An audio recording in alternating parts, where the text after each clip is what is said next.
All right. Well, welcome everybody to this month's CXM at MSU Roundtable. Very excited for our topic. For those of you who don't know me, I'm Alistair Meffin. I am the Vice President of Customer Experience at Definitive Healthcare.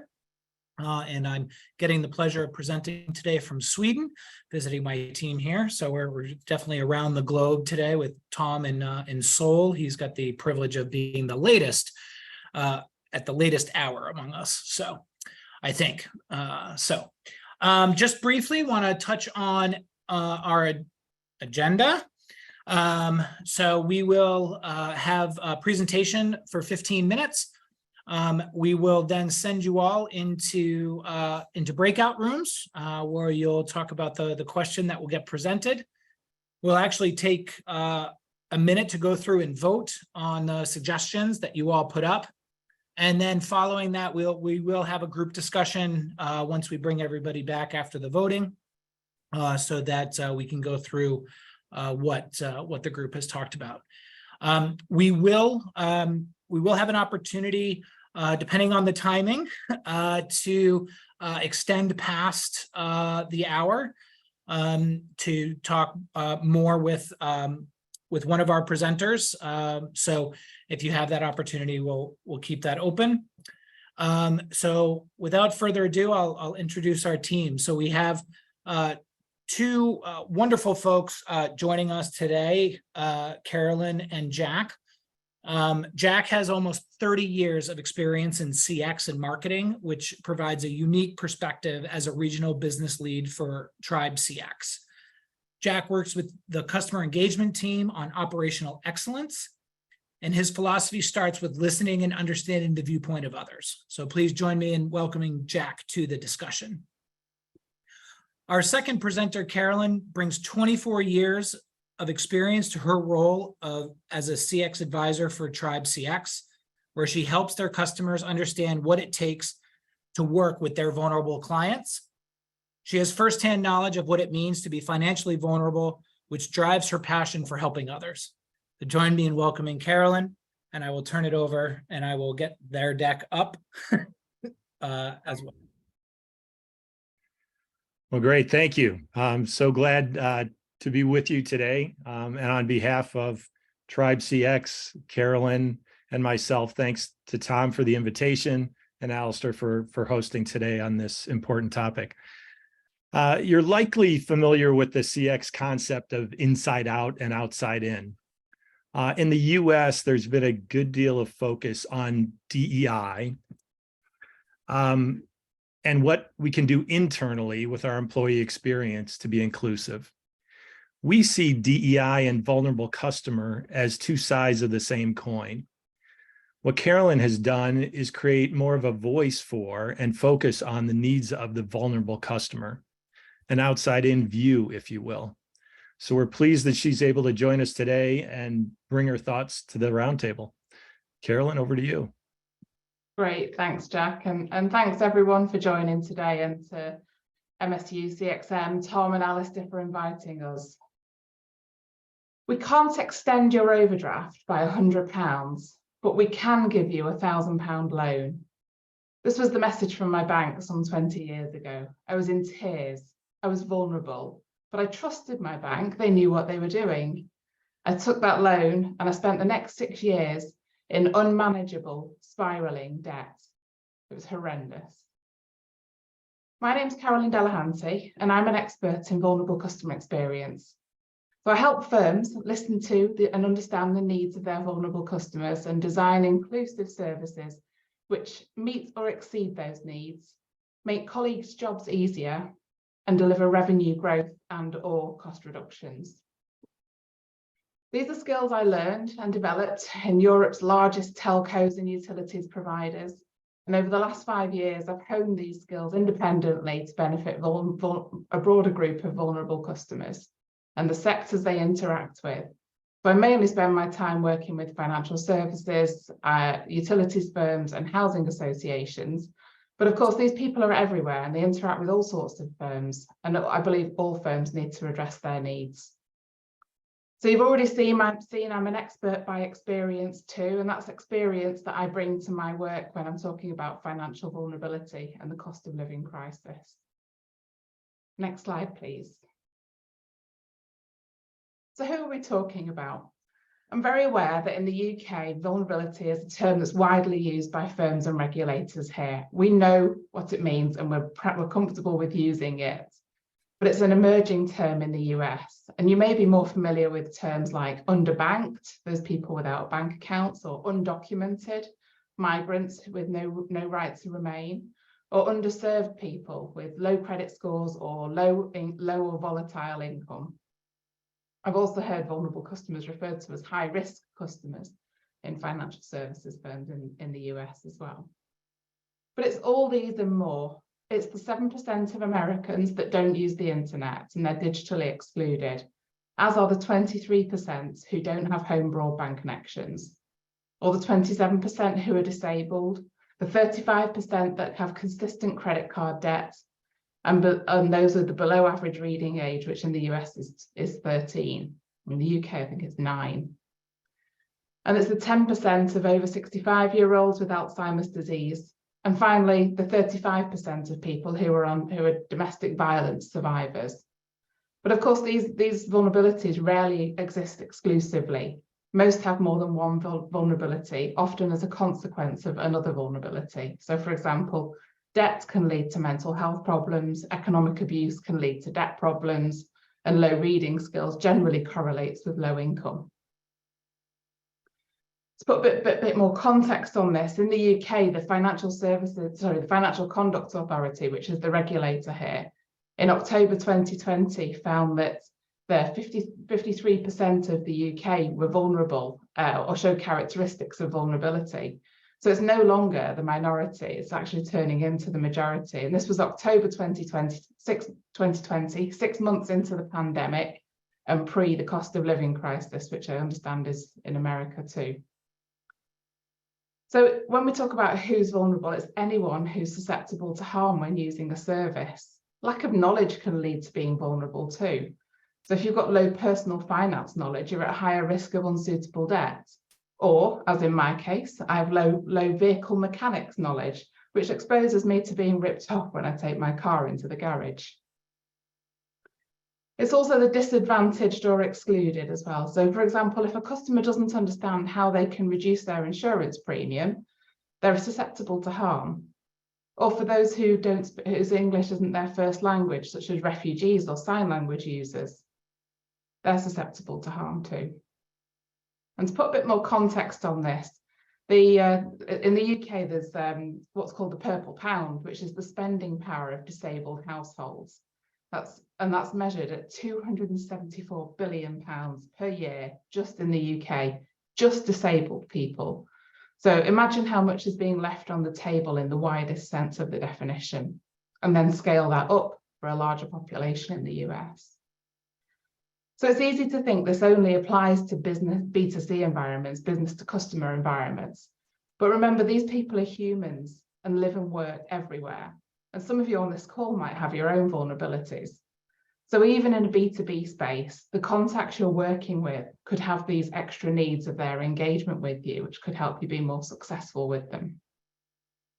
I recently met a HR director. She has dyslexia, and all she asked is that all the content I send her was in the font Arial, the colour black, and didn't have justified edges, and that would make it significantly easier for her to read and digest any content I send her. And another example from my own experience, I was recently asked to read a word-heavy slide during a meeting. I needed twice as long to read that slide as everybody else, and I don't have dyslexia, not to my knowledge anyway. So some simple adjustments can lead to more inclusive interactions. And finally, a word on the term vulnerable. Yes, nobody wants to be called it. It's not a label that anybody wants. And a nicer term that firms use publicly here is extra needs customers or extra support customers. But I'll save you some time. It's been discussed extensively here in the UK, and at every vulnerability event I go to, or every utilities or financial services event, should we call our customers vulnerable? No, you shouldn't publicly. but changing the name on the can isn't the place to start. There are many more improvements that need to be made. Next slide, please. So let's take a look at vulnerability, customer experience versus vulnerable customer experience. I'm assuming by the nature of you signing up for this call that you have a reasonable understanding of the basics of customer experience. So I'm not going to go back to basics, but vulnerable customer experience does have all the same concepts. If you can just step through the animations on the next few, I think it's 8 or so, that's great, thank you. So it does have all the same concepts that customer experience has. You need a vulnerable customer experience strategy. You need personas for your vulnerable customers. You need to understand the journeys that they're going through. You need to use service design to improve them. And you absolutely need the voice of the customer, because we're not vulnerable customers of our own organizations. And even if we are vulnerable and customers of our own organizations, your view is tainted by being an employee. So you need those customers who are not employees. You need vulnerable customer measures to give it transparency and to show your monitor and evaluate your progress. You need those insights, and you need governance for it and ownership. And all of these are things now that the regulators in the UK are expecting of financial services providers. And I wholeheartedly believe it's coming to all other industries in due course. But we'll look at each one, but each look different when we're working with those with extra needs. So if you can have the next slide, please. So we'll look at 3 of the key areas. Oh no, sorry, back up one. We'll look at 3 of the key areas where differences occur. If you want any more information on where differences occur in the other ones, feel free to reach out to me. So, there we go. So the first space is in personas. So I often see firms building personas in customer experience based on insights they've gathered already, maybe some social media insights or some research that they've done already, and that's fine for non-vulnerable customers. But often vulnerable customers might be an unintentional small proportion of them, or they might need to have a bigger focus to be able to bring in the needs of vulnerable customers directly. So you have to engage them to understand their needs and their motivations. Without that, you can't address them. You must meet them where they are, emotionally, geographically, and physically. And believe me, when you do, they want to talk. These people are used to being excluded and not being listened to. So they want to talk. So if you meet them on their terms, then you're going to get them being very open. A great example here is, I don't know if you have them in the US, but we have job centers where if you're looking for a job, you can go and look at the advertised jobs on the board. And we recently set up some research stations in a job center because we knew that there were people with low income there, the people that we needed to speak to. So meeting them geographically where they were. Never make assumptions. There's a great phrase I came across recently, which was, don't judge my story by the chapter you walked in on. So I've experience of financial vulnerability, but I haven't got experience of financial vulnerability as a result of domestic abuse or economic abuse or any other circumstance. I've only got my own circumstance. And always remunerate customers for the value they've added. This is especially important for vulnerable customers, and you can adapt and make your remuneration appropriate for them. So often they're very grateful for basics like grocery vouchers. Customer journey maps. So develop and validate the journey maps with your vulnerable customers and your colleagues in the same workshop. So your colleagues will have one perspective, and when I say your colleagues, I mean your frontline colleagues. They're your strongest source of vulnerable customer knowledge beyond speaking to customers themselves. And if you bring them in with vulnerable customers, you'll find they often agree and see the same points and the same pain points in a journey. You need to dig deep into the cause of their feelings. So we always say that customer experience is a combination of the rational and the emotional. And then the emotional part in a vulnerable customer journey is a whole lot deeper and a whole lot more complex. And often their feelings can be driven by previous experience. So if they've been let down by one organization, they might taint all organizations with that same view, or all of the firms, and not trust them. And capture all pain points, not only the common ones. So the impacts can be very severe with pain points in vulnerable customer journeys. So the consequences of me taking that loan several years ago, as I spent 6 years in debt, and that's quite a significant impact. but it was only me that was sat in the branch crying and being vulnerable at that time.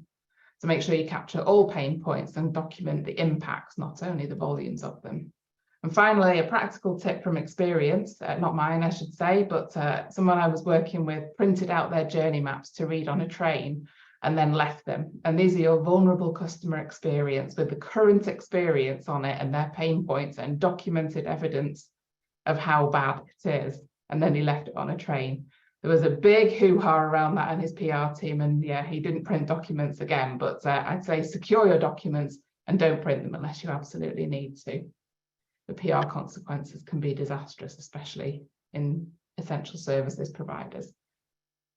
And finally, customer measures. So ensure you have a flag or means of distinguishing your vulnerable customers in the system. So most firms will have some tag or something, a hashtag or something, some way of distinguishing them. It goes even further, or even it's even more impactful if you can capture their needs in your system as well. Identify and monitor the behaviour patterns that lead to good and poor outcomes, and then establish tolerances and red flag triggers that allow you to intervene before a vulnerable customer goes down a poor outcome path. So these are repeated behaviours and patterns that customers go through, and you can predict the outcome what the outcome will be for that vulnerable customer based on the path they choose, and make sure you've got those triggers and flags in place to alert you to that. Next slide, please. Okay, and finally, remember when working with vulnerable customers, again, you can click through these. Three reminders for you. So be kind. You don't need to tread on eggshells. They're human beings and they love being listened to, but just be kind and be considerate of their needs and their circumstances, and especially their time. They're often time poor people. Allow longer for them. So they might want longer to think about something, or longer time offline to think about something. And then finally, design for the minority, although it's now becoming the majority. So any firm which is designing for its largest customer segments needs to shift its focus to designing for the smaller customer segments. Those are typically that are excluded, because by designing solutions and improvements for them, you'll win over the rest of your segments as well. As there's no firm that I've come across or customer that I've come across who doesn't want a simpler bill or to be able to speak to somebody when they need to. So all those solutions that you develop for vulnerable customers win for your larger customer segments as well. Next slide, please. So I hope I've inspired you to think broader about those with extra needs, whether it's in a B2B or a B2C environment. And so our question to you now is, how will you ensure these customers' voices are heard within your firms? Over to you, Alistair, to get us into breakout rooms. All right, thank you. All right, so Tom is the breakout king. But I'm going to share a link to the mural board where you're going to go and you'll have a discussion with your team. I think good place to start. Make sure you introduce yourself. And I think quick icebreaker would be what's the farthest that you've traveled from your current home, keeping in theme with all of us being out in the world at the moment. So here is the link to the mural board. For those of you who were with us in May, you'll have already signed up. For those of you who you're new to, you'll need to do a quick click through in order to get to the mural board. And then within your rooms, pick a color and then you'll be able to use that. We're looking for three potential ideas from your room on Carolyn's question on how will you ensure these customer voices are heard within your firm. And so with that, Tom, if you want to go ahead and send them out. All right, if everybody's got a link, I'm going to create the breakouts. You guys have fun. You got 15 minutes. Right. Everybody's coming back, I see. Think we got everybody back. So welcome back. I hope you had a good discussion within your rooms. Looks like we had some really good activity up on the board. So what we're going to do now is I'm going to open up voting on the mural board. You'll have the opportunity. I'll give you just a minute here so you can sort of read what other folks have, but we're going to give you 5 minutes to vote. You will get 3 votes that you'll be able to use. If you vote for something and then realize that you want to take it back, you have that ability. You just click on it again and it will take your vote back, and you can place that somewhere else. We'll open up the voting now, and as I said, it will be good for 5 minutes. Are we voting individually or as a group? Individually. Okay, thank you. You bet.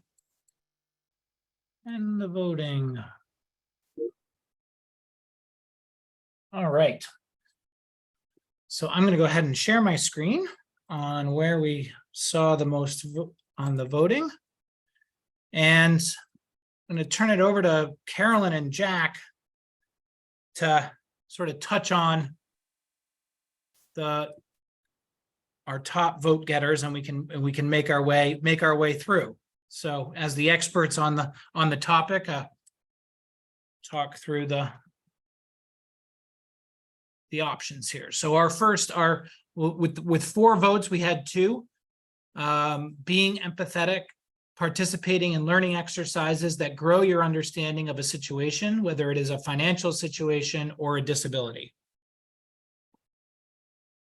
Yeah, so, I think empathy is one of the most common words that comes up when we talk about vulnerable people and vulnerable customers. So that's bang on the nail in terms of how we need to behave when we're engaging with them. And I think that participating in learning exercises as well, it's so valuable. A lot of firms do these like community away days things where you might go and, pack meals for homeless people, for example, and then distribute them. You learn so much by doing that. And it takes away so many assumptions that you might have had about homeless people. Many of them, for example, have got solid educations and had a great life until one thing happened, a divorce or something in their circumstances meant they became homeless. So I think that taking part in learning exercises, however so that comes about, is a great activity. Yeah, and I would add in the sort of the journey mapping process, right, where you're doing that thinking around how you want customers to feel and how they might be feeling. It's important to extend that again via, Carolyn mentioned, designing for the majority, right? The idea of thinking beyond the majority, or what some people call the happy path, right? What is it, as we move a little further out from the mean, if you will, how might somebody who's vulnerable feel about that part of the experience, and is it attentive to and designed based on what their needs might be, and without that empathy in that process. And I like the general feedback was sort of earlier in the process as opposed to later, right? It's getting that understanding earlier and thinking about how what the needs might be and how people are feeling. Good. And our second 4-vote getter, storytelling to humanize exactly what the customer is going through. This is a big deal. Absolutely, one of the most powerful things you can do. I mean, I started with my story today, and I think it, if there wasn't a person whose heart skipped a beat, then you're cooler than I am. But I think it's such a powerful activity for driving action. And I share a story here from the B2B space. I joined a customer focus group a while ago, and the scenario was that it was B2B energy customers, and they were all customers of brokers. And we knew there was a problem with brokers. There was some of them were behaving in a cowboy way. And one of the customers relayed the consequences of that, which was impacts on his business, the mental impacts of it, his attitude when he was at home with his wife and his kids. And that storytelling in itself drove the director, who was sitting in the listening panel, to implement a third-party code of conduct within 3 weeks for those brokers. And if those brokers didn't sign up to that conduct policy, that code of conduct, they were struck off. So in terms of driving action, storytelling is one of the most powerful things. And personally, I wouldn't be tempted to sit there and try to quantify it. You know, don't be tempted to say, oh, this is just a story of one person. You know, it's happening everywhere. So make sure you take action on it. Yeah, for sure. We certainly, I think a lot of the companies had to take a pretty big approach here during the pandemic, right? We had a lot of smaller companies who came in and were doing very, very well. And then the pandemic has now waned, and the area that they were in has now gone away. And so we have to work really hard with them, even though, you know, they're in a 3-year contract, right? We have to be conscious of sort of where they are from a financial standpoint within our company. So we've taken a pretty hands-on approach with those clients. So good to hear. Good to hear. All right. We'll go to the 3 vote getters: identifying the at-risk customers, and then create a needs-based task force. Absolutely. Emphasis on needs-based. So it's really common for firms to gravitate towards understanding the vulnerability. So, you know, are they disabled? Are they low income? Are they deaf, or are they partially sighted? That doesn't tell you what they need. And if you're one of those firms who's trying to address assumptive needs from those conditions, you're going to do it in an ineffective way. By understanding the needs of vulnerable customers, you can identify the common needs that span multiple vulnerabilities and achieve a better economy of scale with your solutions that meet more customers' needs. So yeah, absolutely needs-based, definitely. And then use accessibility technology to make services accessible for those with physical needs, providing individual dedicated path to make UX less painful. Yeah, so there's lots of learnings that we can get from accessible technology when we think about it in other contexts as well, physical environments, conversations, you know, what can we adapt and adopt to other interactions. My only caution with this was, I wouldn't say individual and dedicated paths, because they can be costly to a firm to sustain and not necessarily not needed by other customers who perhaps you're not aware of are vulnerable. A lot of customers don't tell it or don't recognize themselves as. So by developing paths that are universal, meet all customer needs, then it's a much more cost-effective solution. Yeah, and I would maybe add that you know, as AI continues to develop, right, we know that behaviors are indicative of certain situations, right, and maybe treatment, right. So how you respond, how long it takes to respond, those types of things over time might be observable and might be indicators to you know, indicate that you've got someone with special needs. So it'll be interesting to watch as we go on. Well, we've got about a minute here left. Carolyn or Jack, I didn't know if there was any of the other ones that got votes that you wanted to specifically hit on. I think in-person focus groups, I read that when I was having a look around the mural board myself, I saw in-person focus groups, and I think they're great because whilst vulnerable people want to talk about their needs, sometimes they feel it's just them. Often they feel it's just them, and they can be less open about it. So it might be worth getting people together, and once they realize that it's not just me and there are other people who are going through harsh times or difficult times, they'll be much more willing to talk about it.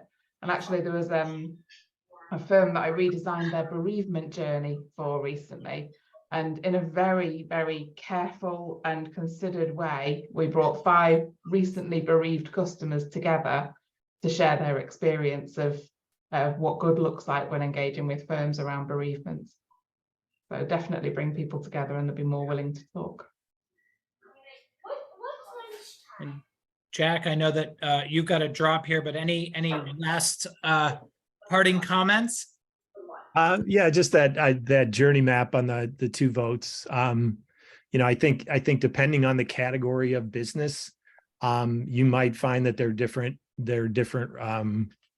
at-risk customers, or they might have similar, you might find similar needs-based vulnerable customers in your category. So it's a good idea to say where or whom might our communication or our engagement or our experience be a challenge for, that might be specific to your category of business. So just a thought that popped on that one. I do have to drop. Thank you all for inviting us and bringing us in. Enjoy the rest of the conversation. Thank you. Awesome. All right. Well, as I said, to start, we are going to keep this open for about 15 minutes past the hour for those of you who want to stick around and talk with, ask one-on-one questions with Carolyn. But before we do that, I would be remiss not to hit on our next coming in July, July 25th. We have Leo Chan from Abound, who will be joining us. There we go. And he will be talking about innovating through ideation. So he's a wonderful speaker. If you haven't heard him, really encourage you to join us in July. And thank you all for joining now. So we'll give you all your time back so you can go to lunch or go to your next meeting.